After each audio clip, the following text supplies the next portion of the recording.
FM, WRU.org. We are Savannah Soundings, community radio with a global soul. And I'm Barbara Humphrey, co-host of today's show, and my co-host Albert Strickland will be joining us shortly. Voices of Resistance is a project of the Savannah Justice and Peace Collective. We give voice to those who have no voice in mainstream media.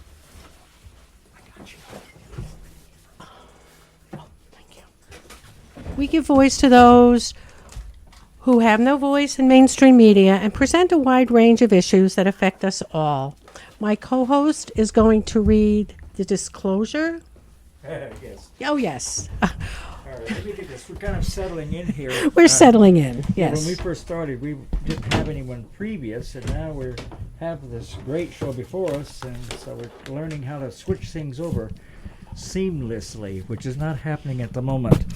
No, this is seamless. Yes. This is relatively seamless. So my part right now is to say the viewpoints expressed in the following program are not necessarily those of WRUU, its license holder, or its staff. Is it better? Okay, so now... So, as you listen, please think about the voices of resistance you would like to hear on the show and email us at voicesofresistance@gmail.com or visit our Facebook page and leave a comment. Today our guest is Vicki Weeks, the Georgia State Co-Coordinator for the Dogwood Alliance and also heads the Our Forests Aren't Fuel Savannah initiative.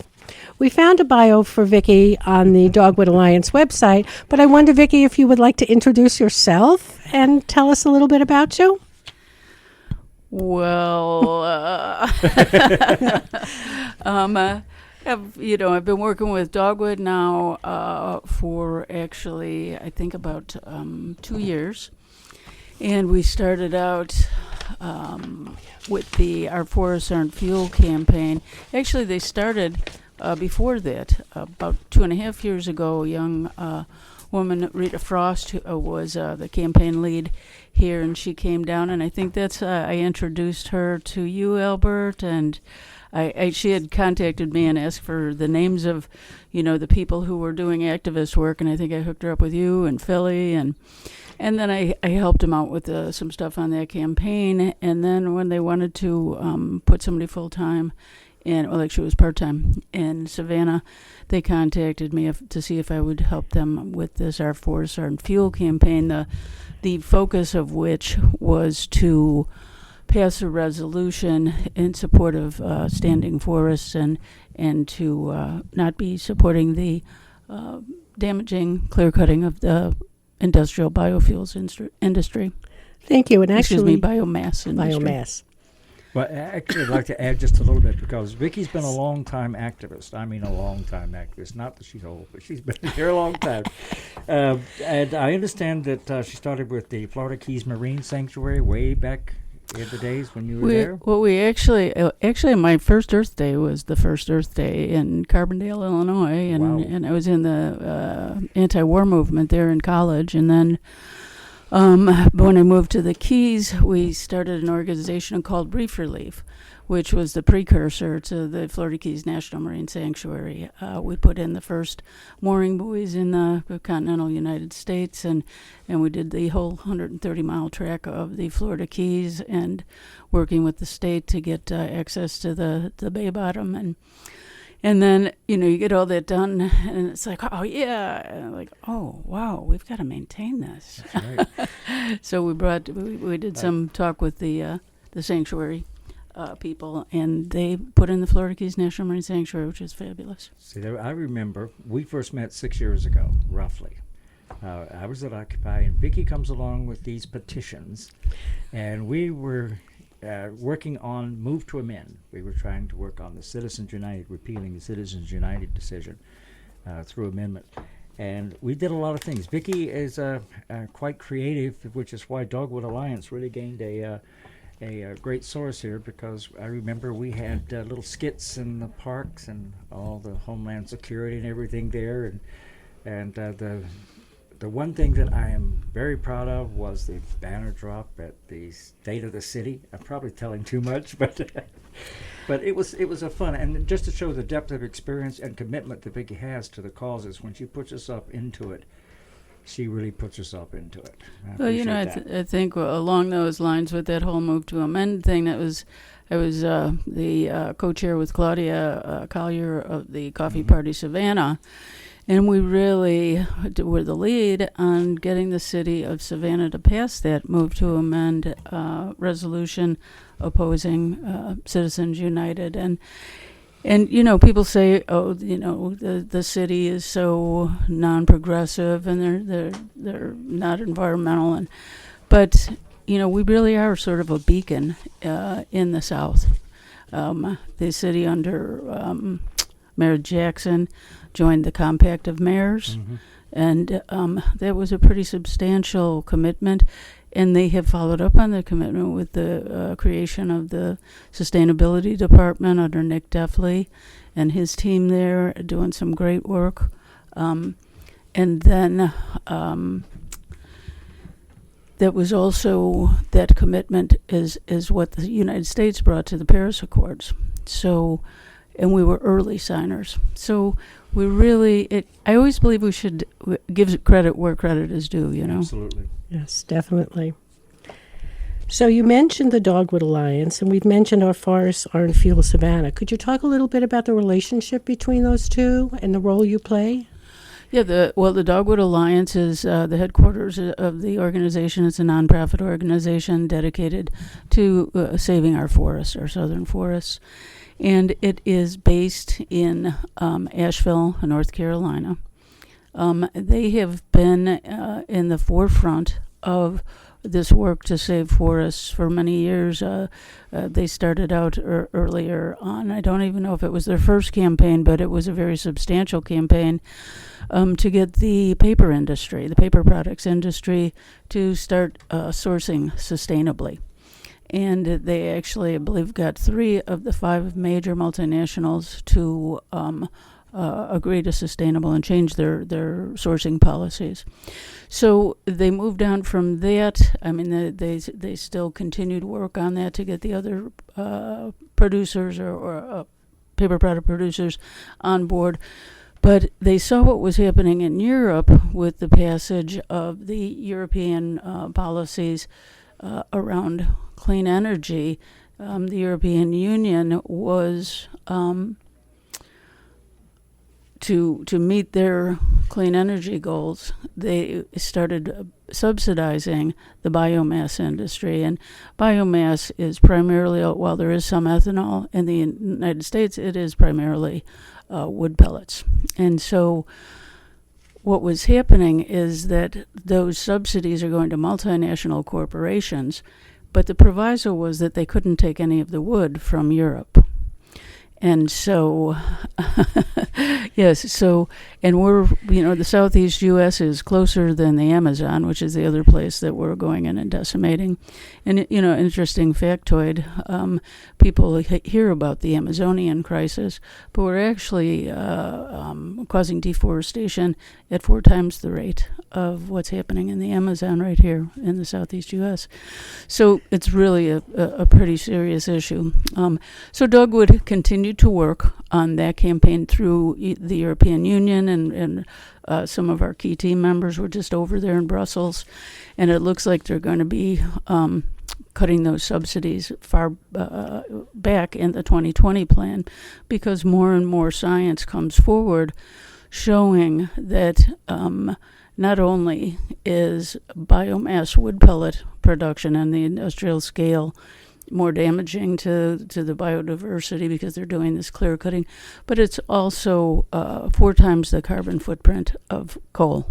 Which is something I found interesting, because you would think that it wouldn't be. Because coal has been demonized, which it should be. But to realize that the wood pellets that we're using are that much more, right. It was quite a shocking thing for me, I know. Yeah, and so much of it is, there's water weight in the wood still, right? And especially if the wood's being processed while it's green wood, you're using so much energy to produce this, and the amount of energy output from this is far less than you're getting from fossil fuels in general. So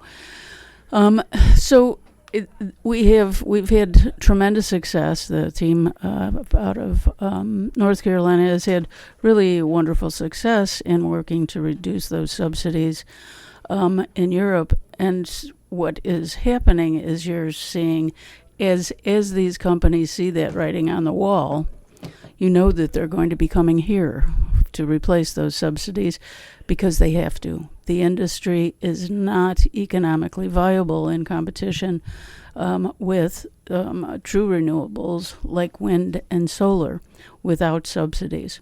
So they're going to need subsidies in order to continue to play in the field. And so what we're trying to do with the Our Forests Aren't Fuel campaign is to, the environmental movement and the environmental sector so often finds itself back on its heels and playing defense.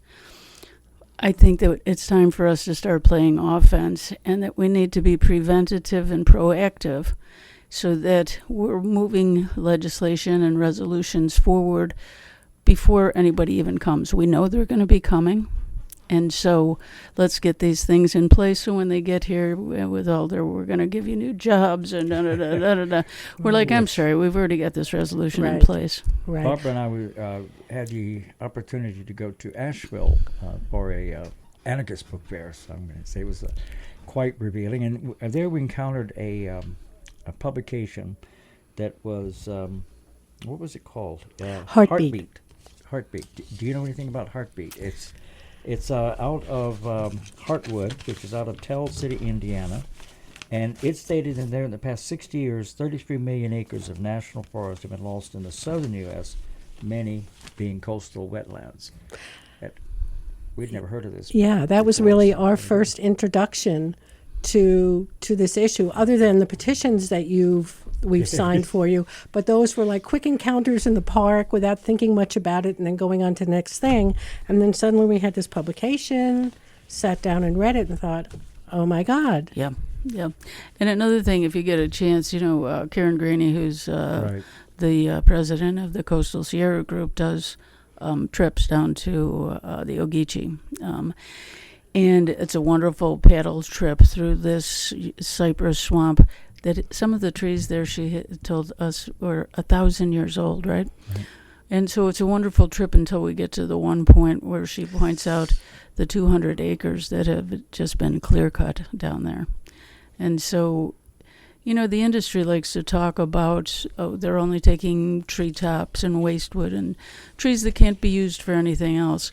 But, we've got video footage that is sitting outside a plant and watching for hours as truck after truck after truck comes into the plant loaded with mature, full, healthy trees. I saw one of the publications that you sent us that had the hourly one. It was just 1 hour. It had like 10 trucks in and out of this facility, timed.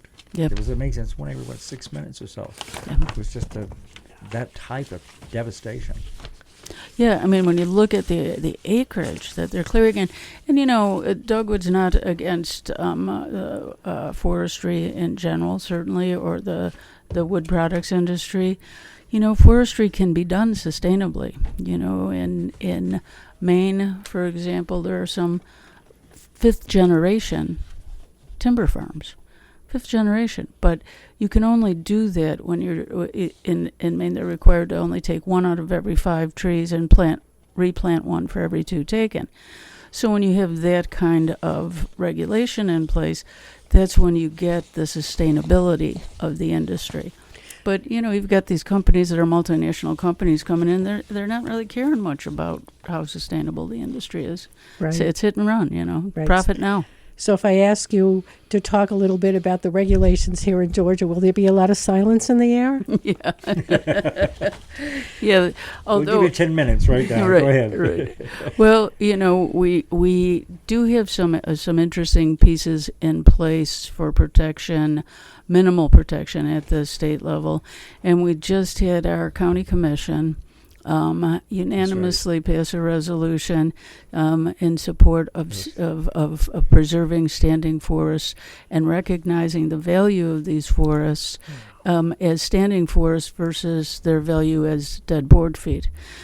And I mean, this is a huge move forward, and it's part of the transition from the "Our Forests Aren't Fuel" at the Dogwood Alliance. The conversation has been around needing a new campaign, which is called "Stand for Forests." I saw And that. yeah, and we're trying to change the conversation and the way we think about how to value forests. You know, we only now value them in board feet, cut board feet.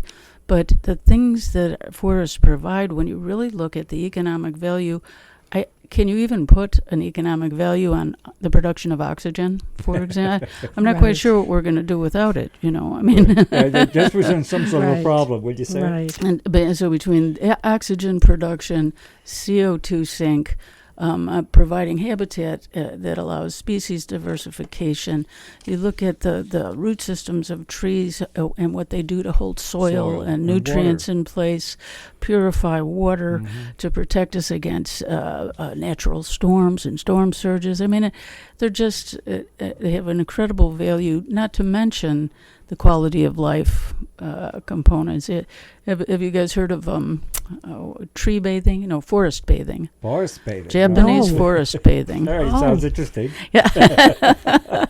It's you go out and you go into the forest and you just spend time sitting in the forest, because the air, I mean, if you've gone into deep forest, the quality of the air itself, different. Yes. It's different. I was an avid backpacker. I mean, avid. I spent a lot of time up in the Cascades, in the Olympics, and in Japan, other places, Rockies, and along the along the Pacific Crest Trail.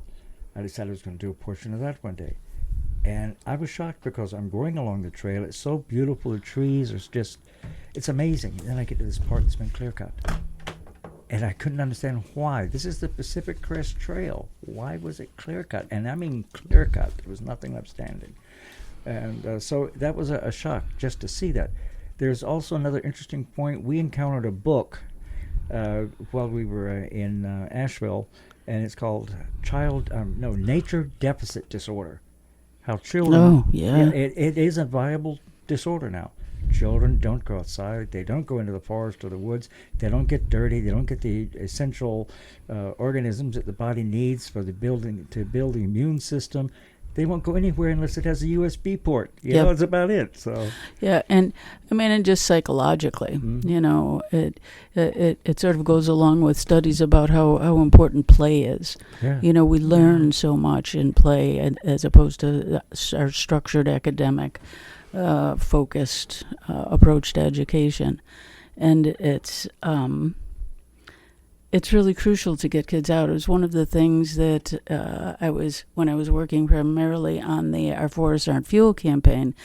I was registering volunteers, and you know, some of the projects that you can take on are, you can help us with tabling and right now we're getting the pledge signed, which is I pledge to stand for forests, because we're hoping to take this campaign to the state level and to put in place provisions that provide that we just won't provide any tax subsidies for these multinational corporations. You know, it's like we're not trying to tell people what they can do with their forest, what they can do with their private property. When you buy the trees, we're not telling you what you can make out of them. Just not using our tax dollars to clear cut our forests and the forests that provide so much to us. And going back to what I was saying about the transition in thinking, it's like if we're going to provide subsidies to forest owners or to companies that are accessing forest economic value, let's provide those subsidies to keep them standing instead of cutting them down. Yeah. And how do we make that transition in thinking? You know, it's like That's a very good point, because if we don't make changes in our own lives and the way we think about things, then we fall victim to all this without even realizing it. We look one day, it's there, and the next day I'm doing the Pacific Crest and it's no longer there. And or you're all driving that to gives Macon. There you go, but I'm or driving to Macon. Yeah. Right. That's And an important issue. we've seen clear cut driving to Charleston. Yeah. Yeah, I And mean, it's stunning. it's And Yeah. you don't notice it when you're going down because they leave these beauty strips. I mean, the nerve of people to call it a beauty know. strip, really, That that is just sort of is disgusting. mind-boggling. Yeah. Reminded me of I the old agree. westerns when they put up these fronts. The you know, facades. for the movies. Yeah. There's just a facade. You go behind it, there's nothing there. Yeah, but when you're going, 60 miles, 65 miles an hour down the highway, you're just seeing that initial strip, right? Right. And you're not looking behind it. But if No. you turn and look, once you know about it, turn and look behind it, and you'll can see see the it. ugly reality. Right? Yeah. We had talked earlier about why it is that in the South, why is the Southeast particularly vulnerable at this point to supplying the wood pellets for Europe? Do you want to just talk a little bit about why this particular region in the country right now is so under pressure? Well, yeah, they're targeting this area for a number of reasons, really. I mean, as I said before, we're closer than the Amazon. To Europe, Right. Because that's where these are all being shipped, is over to Europe to be used for energy production. And we are also have less environmental protection in place than a lot of other places, including the Pacific Northwest. Northwest, yeah. And we also have some of the most heavily forested areas. Georgia is one of the top targets because we have so much forested landmass, and so much of it is in the hands of private or corporate owners. And so there is no environmental protection or any rules about, warning about cutting or any of this. And so it's easy pickings, really. you Yeah. know. So we sound like we're the perfect storm Right. for. I was an avid backpacker, as that, right? So I've always wanted to do the Appalachian Trail. So when I was doing the research on it, one of the publications I had said that the area in Georgia is the most wilderness-loaded area of the whole trail. Now that's 20-something hundred miles, over 2,000 miles. But Georgia had the most wilderness of the whole trip. And that amazed me because I would think, Maine or all these other areas, Pennsylvania perhaps. No, it was Right, Georgia. because a lot of it goes through Georgia, and it's Yeah. some rugged terrain. 80 miles. Yeah, and it's just between that and then we have so much wetland forest Yeah. and coastal forest. It's a resource that really needs to be protected. One question before I forget it, because I do happen to forget things a lot. These companies are shipping to Europe. Are there any U.S. companies that are using pellets also? Any U.S. companies? Yeah, that are selling to the U.S. market. Is it at Right, all? is it- 'Cause I really don't know, so I'm asking. No, most of this that's going out is being shipped to Europe. This is being shipped out to Europe. So what you're seeing here, I was happy to see, is Georgia Power and is moving more toward consideration and actually utilization of wind and solar. Finally, they're starting to catch on to that, the true value of true renewables. So, That's good. Yeah, and I think we're seeing some ethanol production here.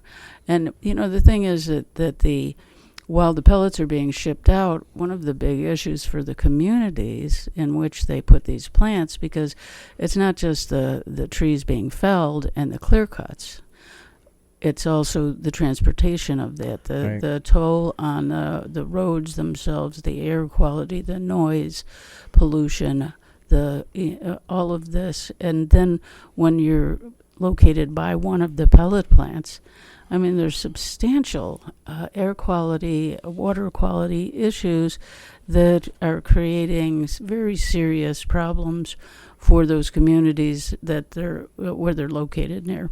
And, as in so many other cases where you've got people who are willing to simply pollute as opposed to take care of the mess they're making.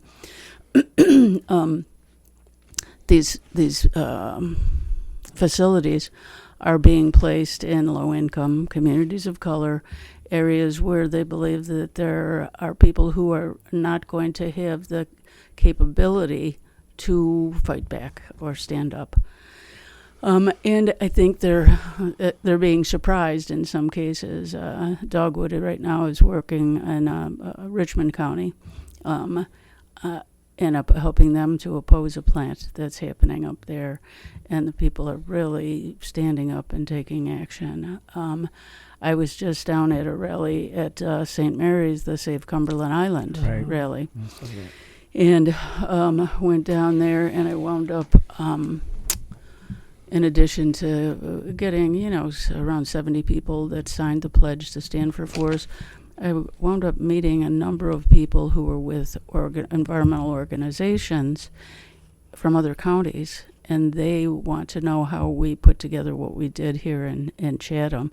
And, to get a unanimous support for something like this, it's really encouraging. It is amazing. It reminds me so much of the fracking fights that went on in upstate New York. You look at rural areas, Pennsylvania, New York, Georgia, where there is so much poverty, and if people are sitting on land that is not viable, they feel, the industries are gone, the mills are gone, the factories are gone. What do they have left as a source of wealth? It's their land, and here it's their trees. And it's wonderful that you're finding so much support from people, as opposed to people saying, don't tell me what to do with my land, and wanting to sell off this wood because they. Well, I wouldn't say that we're not getting some of that. Here you are. Yeah. Okay. But it's, the conversation I think needs to be with landowners, and we've done some surveys and some studies showing that landowners really, these are people who love the land. They love their forests. They love the wilderness, and if they had their druthers, they would love to just be able to keep it forested. And so how do we do that? In Georgia, one of the interesting things, I was like, we don't have the plan yet, because I think in every area you're going to have to identify different economic sources. In some places it might be more tourism based, but one of the things I thought was really cool is we can grow truffles here. Yeah. Yes, I learned all about truffles a couple of months ago. And truffles only grow at the base of the roots of the big trees, but we grow pecan trees, have them, and I think it's oaks also, I think. Yeah. Now, we have a friend at the market who does what he does. Truffles. Swampy. Yes. Yeah. And, this reminds me of a conversation that Albert and I had earlier about Alaska, and how fascinating it is that some of the wealthier Alaskan property owners are fighting the fossil fuel industry because they want to keep that land pristine for, the hunters coming in. So it's not like we support the hunting and the taking of the animals, but they are also doing us a favor by fighting the fossil fuel industry. Well, and so much is about balance, isn't it? Yeah. It sure is. It's like that's one of the big problems with this industry is they come in and they clear cut, they take everything. And honest to God, I think they must be using the same PR flack firm as the tobacco industry and the fossil fuel industry, because it's the same kind of mis and disinformation campaigns. Mm-hmm. Oh, we're only using treetops and diseased wood and things that couldn't be used in any other way. Byproducts, right? Mm-hmm. And then you see truck after truck after truck. There was we had some folks from the European Union Bioenergy Commission come into Asheville to meet with the Dogwood team, because we had been over telling them about what was happening in the Southeast as a result of these subsidies. And they took them down the French Broad River, and I don't know if you're familiar with it, but it's a pretty famous river. We went over that river a few times. Yeah, and it's a beautiful, river. It's a whitewater canoeing. Mm-hmm. It's a fabulous area, right? And so they took them down the river, and they're like, oh, wow, right? And they go around a bend, and all of a sudden, there it is, the naked truth. And they're looking at it, and so Adam pulls the boat up, and everybody gets out, and one of these guys had to be at least 6'6". They were all big guys. And he said, okay, now we're just all and he took them over to this tree stump, huge tree stump. He said, let's just all join hands and see if we can even ring around it. The 5 of them could not, holding hands around this tree stump, complete the circle. Mm-hmm. So this is what they're really taking. And Yeah. and they're another just sort of incidental story. Somebody at the farmer's market I was talking to, and she said, my son and I always have arguments about this, or we did. He was saying, Mom, we replant, and Right. this is a renewable resource, and trees grow back, and she's saying, yeah, but they're not. And he's like, oh, we are too, right? And I saw her again a couple of weeks ago. She said, my son quit. I said, really? I said, why? He said, he came up to me and he said, Mom, we're not replanting anything. And even if we are replanting, we're replanting saplings. We're putting saplings in the ground to replace hundreds of year old trees. And, think about when a big storm comes through, those saplings aren't going to be rooted deeply enough into the earth to sustain that. Plus, how many years? Hundreds of years Right. before they become... Well, I did the launch for the Stanford Forest, Georgia campaign at Green Drinks a couple of weeks ago. And, we had a lot of our usual suspects, the local enviros and progressives. And then after the presentation, a young man came up to me and he said, I heard your presentation. He said, I didn't know what was happening. I just came in for a drink. And he says, but I'm a forester. And he said, my family, my uncle owns more than 10,000 acres.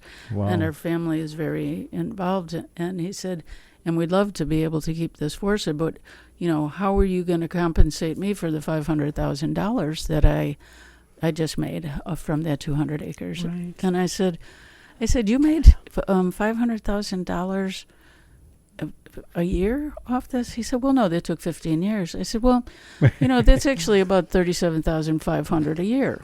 And so between putting these other pieces together and growing woods, replanting woods, bringing back species diversity in the forest instead of this monoculture, Right.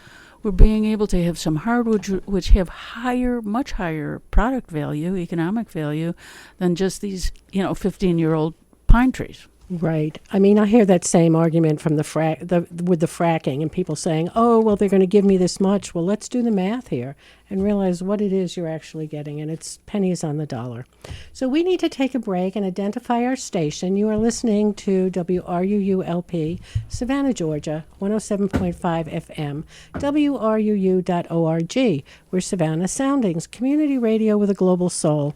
And we're talking today with Vicki Weeks from the Dogwood Alliance about deforestation of our beautiful southern forests. Now we're going to have a message from our sponsor. This portion of WRUU-LP Savannah Soundings programming is made possible by a grant from Brighter Day Natural Foods, offering produce, vitamins, and supplements, and a deli and juice bar. Brighter Day is located at 1102 Bull Street at the south end of Forsyth Park. More information available at 912-236-4703 or brighterdayfoods.com.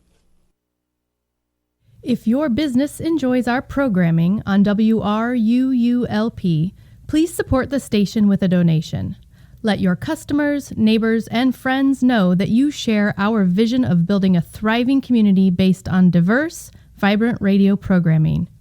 As a business partner, our listeners will know you support Savannah's only broad-based community radio station. Become a tower sponsor or underwriter. To check out the levels of corporate sponsorship and to donate, go to www.wruu.org/business. Again, to check out the levels of corporate sponsorship and to donate, go to www.wruu.org/business. Thank you for listening to and supporting WRUU-LP.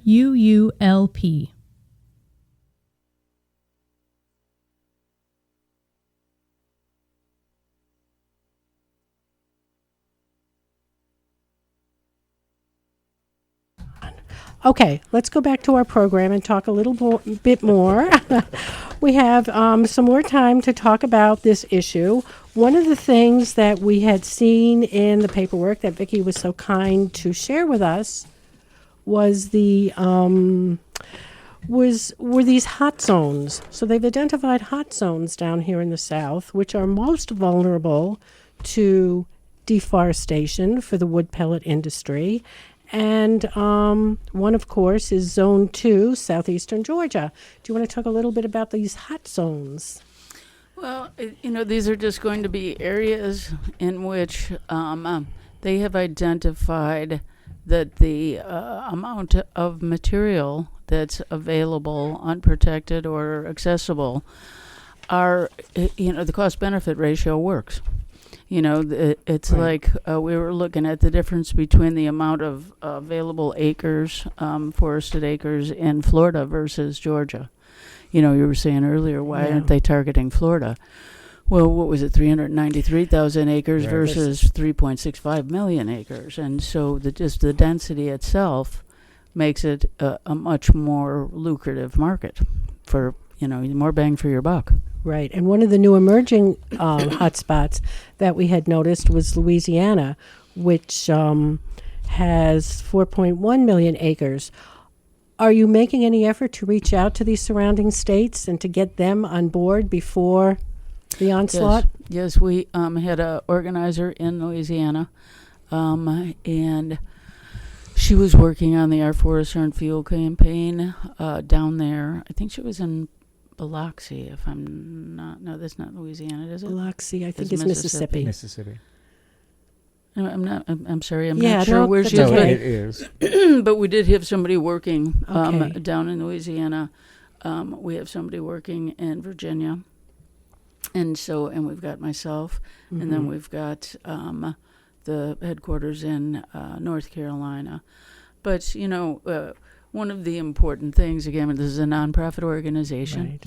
and I'm the only person, the only actual staff person here for all of Georgia, and we're working on trying to ensure that we're being able to protect these forests by preventing tax subsidies for this industry throughout the state. So sort of going back to that point I was making about meeting all these folks at the St. Mary's Cumberland rally, people were coming up and saying would they want to get this resolution passed in their hometown. So a number of them have invited me to come down and do a presentation about how do you do this? How do you, put the resolution together in terms of what kind of language are we looking for? And then how do you do outreach to your own local representatives? And so what we're doing here is as I'm signing up volunteers, I've got a couple of folks who are retired professors, and they're interested in, we're putting together a little speakers team, a little speakers bureau. So we'll sort of train the trainers and have them be able to go into these other counties, meet with groups. There was the Glenn County Environmental Coalition said they wanted us to come down. One of the other groups that we're really trying to develop a strong relationship with is the state NAACP. Because again, the places being targeted for the construction of the actual plants are in low-income rural communities of color. Sure. And so one of the key issues in those areas, the industry comes in and says they want to bring in jobs, but the truth of it is that the traditional timber industry produces more ancillary jobs than does the wood pellet industry. One of the big issues for the communities is these tremendous, horrendous asthma rates and other. We have a call in. Do we have a caller? No. I doubt it, but we haven't gotten that sophisticated yet.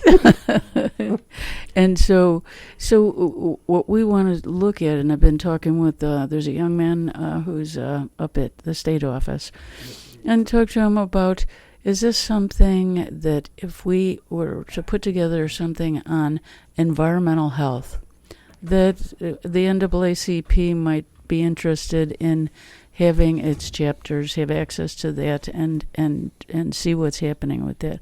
Because, as we're doing this and this whole thinking about being preventative and proactive, what's the first thing you have to do?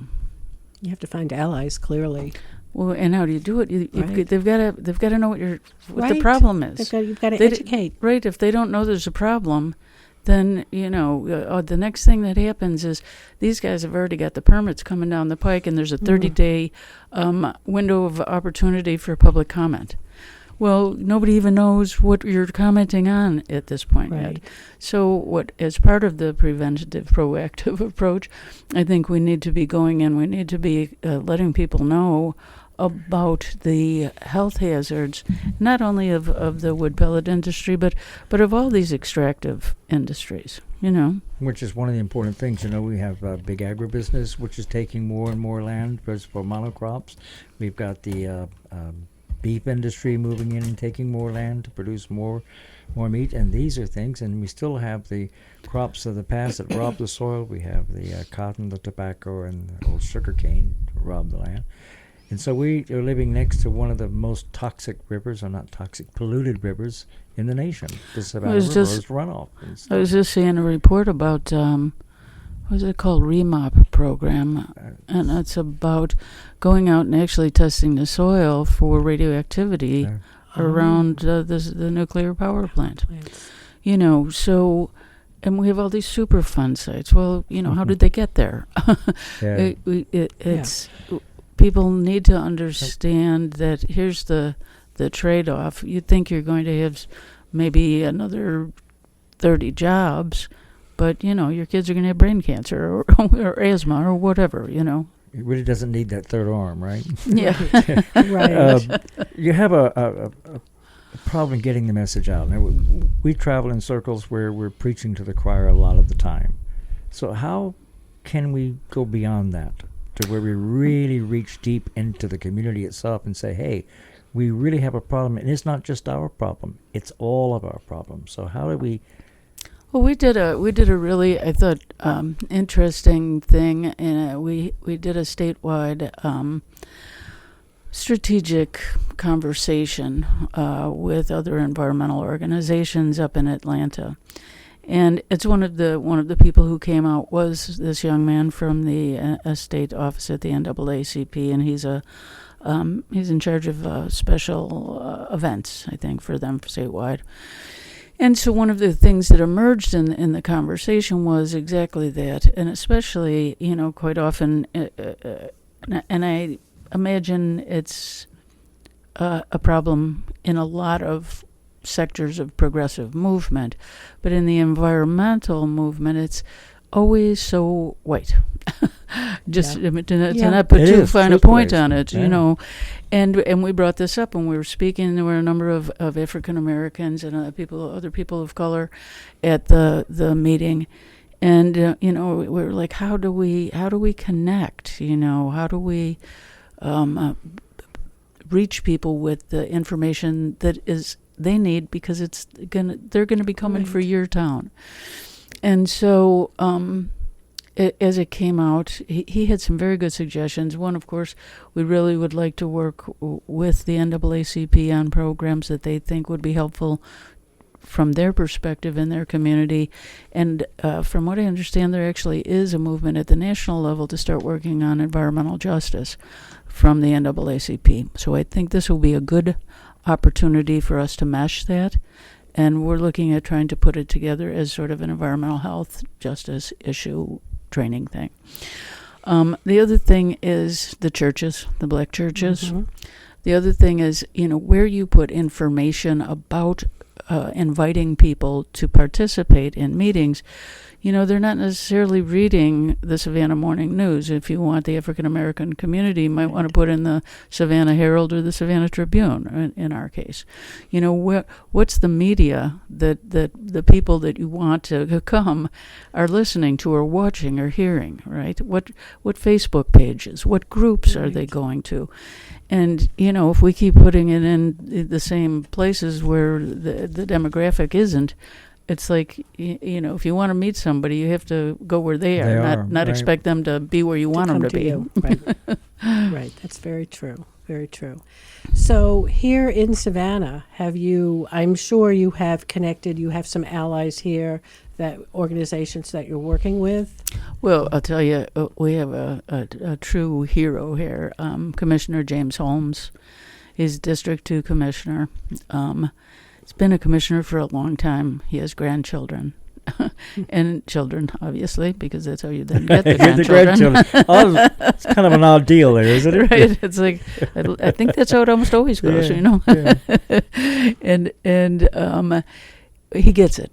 He understands what's at stake here for his kids and his grandkids.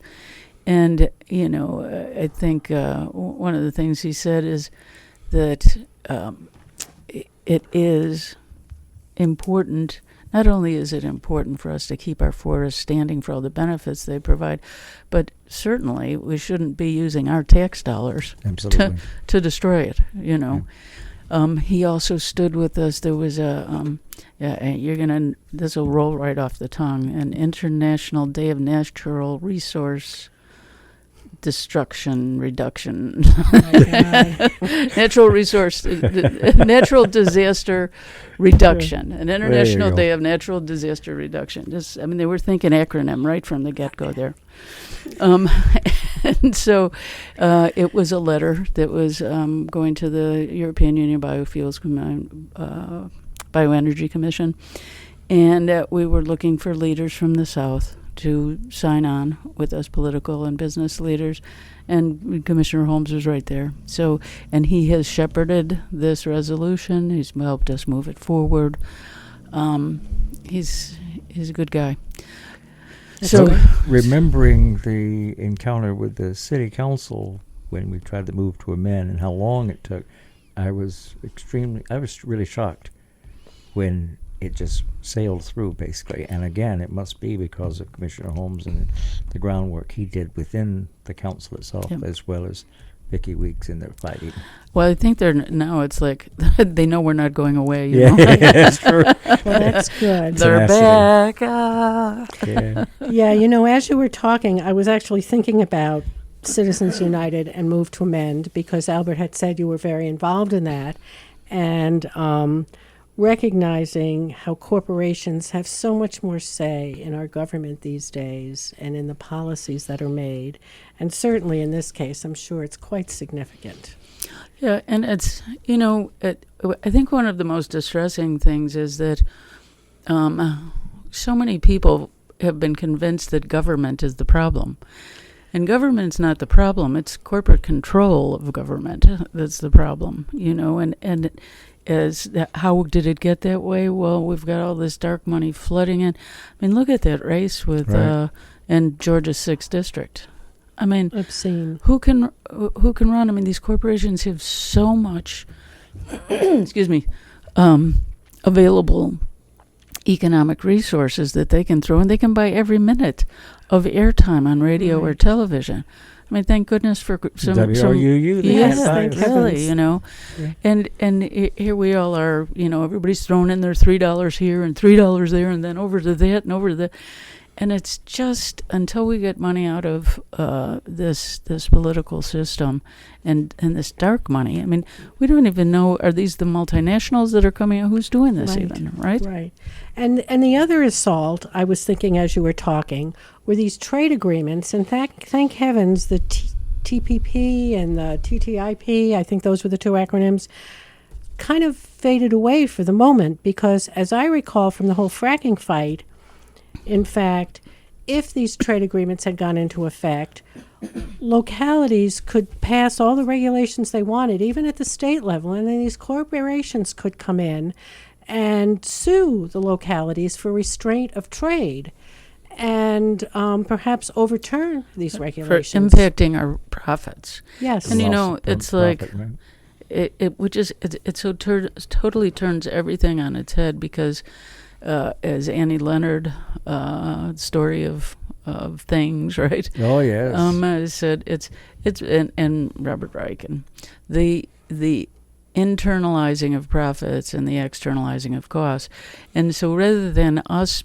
as our collective well-being, being our elected officers and our municipal managers, demanding that anyone using our collective resources and space be responsible stewards of them, and if they damage them, that they need to do the recompensation.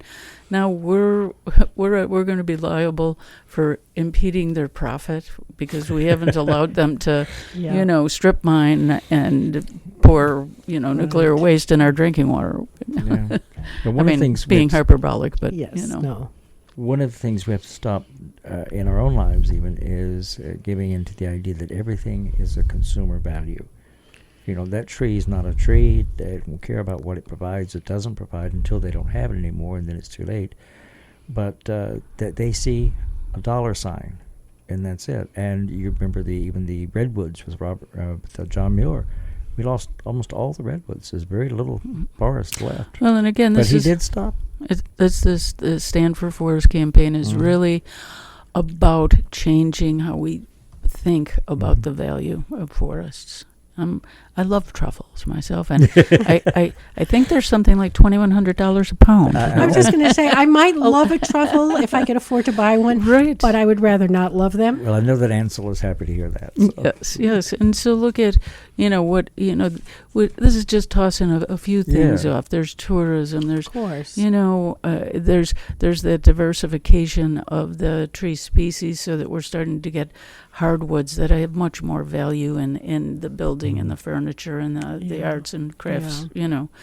So let's put on our thinking caps and be thinking about what kind of alternative economic use can we create for those people who do have a right to their property and to be able to benefit from their resources, And so to that end, anybody who would like to volunteer. We were just going to get to that. Yeah, actually, you need a lot of volunteers. You need people actually to go out and push this to help people to understand the value of what you're saying, what we're doing, and the consequences if we don't listen. And we can do that, like you post to the sites. People do read the sites every day, and you provide the information that's needed. We'll push it as far as we can. But not just that, we need to ask for volunteers. We need to ask people to really, don't just read about it and just, that's it. Get out there and let's do something about it. Well, and the thing about actually volunteering and working on something that you care about is you meet these other people. I mean, it's just a wonderful life experience. It's about, growing your potential and getting together with people who are, I call it social sculpture. Mm-hmm. The people who are making things happen. We are shaping our world in a way that we believe needs to happen. And you can't do it alone. And it's so rewarding to be working with other people, to doing that. So tell us how people in Savannah can get involved. How can they do that? They can email me directly if they'd like for any information, more information about either campaign or the pledges or volunteer ops. And that's Vicki, V-I-C-K-I, just I, V-I-C-K-I, at dogwoodalliance.org, not com, .org. You can also message me or us on Facebook. It is right now it's the Our Forests Aren't Fuel Savannah Facebook page. I'm going to be changing that name. I think we get one time to change our name on Facebook, and so we're going to shift it to the next campaign, to the Stand for Forest campaign. But right now it's Our Forests Aren't Fuel Savannah. You can message us there. You can see what's happening there. And I think I'm going to try to put together a volunteer meeting prior to the 20th of July. I haven't settled on the date yet, so but that'll be something where we'll talk about what the opportunities are. There's tabling, for example. We've been invited by Georgia Southern to come to their Green Fest and have a booth up there and let people know about what's happening. That's in Statesboro. And I've already got a couple folks who are going to go to that and help out because it's fun. But it's nice when you're doing the table, you don't have to stay there the whole time yourself. You get to go around and do things if you that get a is few important. folks, Definitely, you know. definitely. Same thing about we'll look at putting together this environmental health workshop. I need some people who, if there are people in the healthcare industry who have some awareness about this that would like to help get that together, I would love to connect with you because we have people down in Glen, Camden, and Douglas counties who are all interested in that. So, again, Vicki at dogwoodalliance.org or over at our Facebook page, Our Forests Aren't Fuel, Savannah. Thank you. And we'll make sure we get that up on the Voices of Resistance Facebook page as well so that, if people come to us, they'll find a way to get And to also, you. if you get events, post them there. Oh, okay. Yeah, Great. please. Great. Yeah. That's a great idea. You guys are doing a great job on the show, by the way. Thanks. Well, We're thank you beginning so now to much. settle down a bit. It's quite an experience to sit here. We were saying today how much it's been a lot of fun. It's been a learning experience, though. Yeah, there's a lot going on. But we're trying to tap into the people that are really want to make a difference in Savannah and are working to do it. And so we've tried so far to keep that going, and hope in the future we'll do the same thing.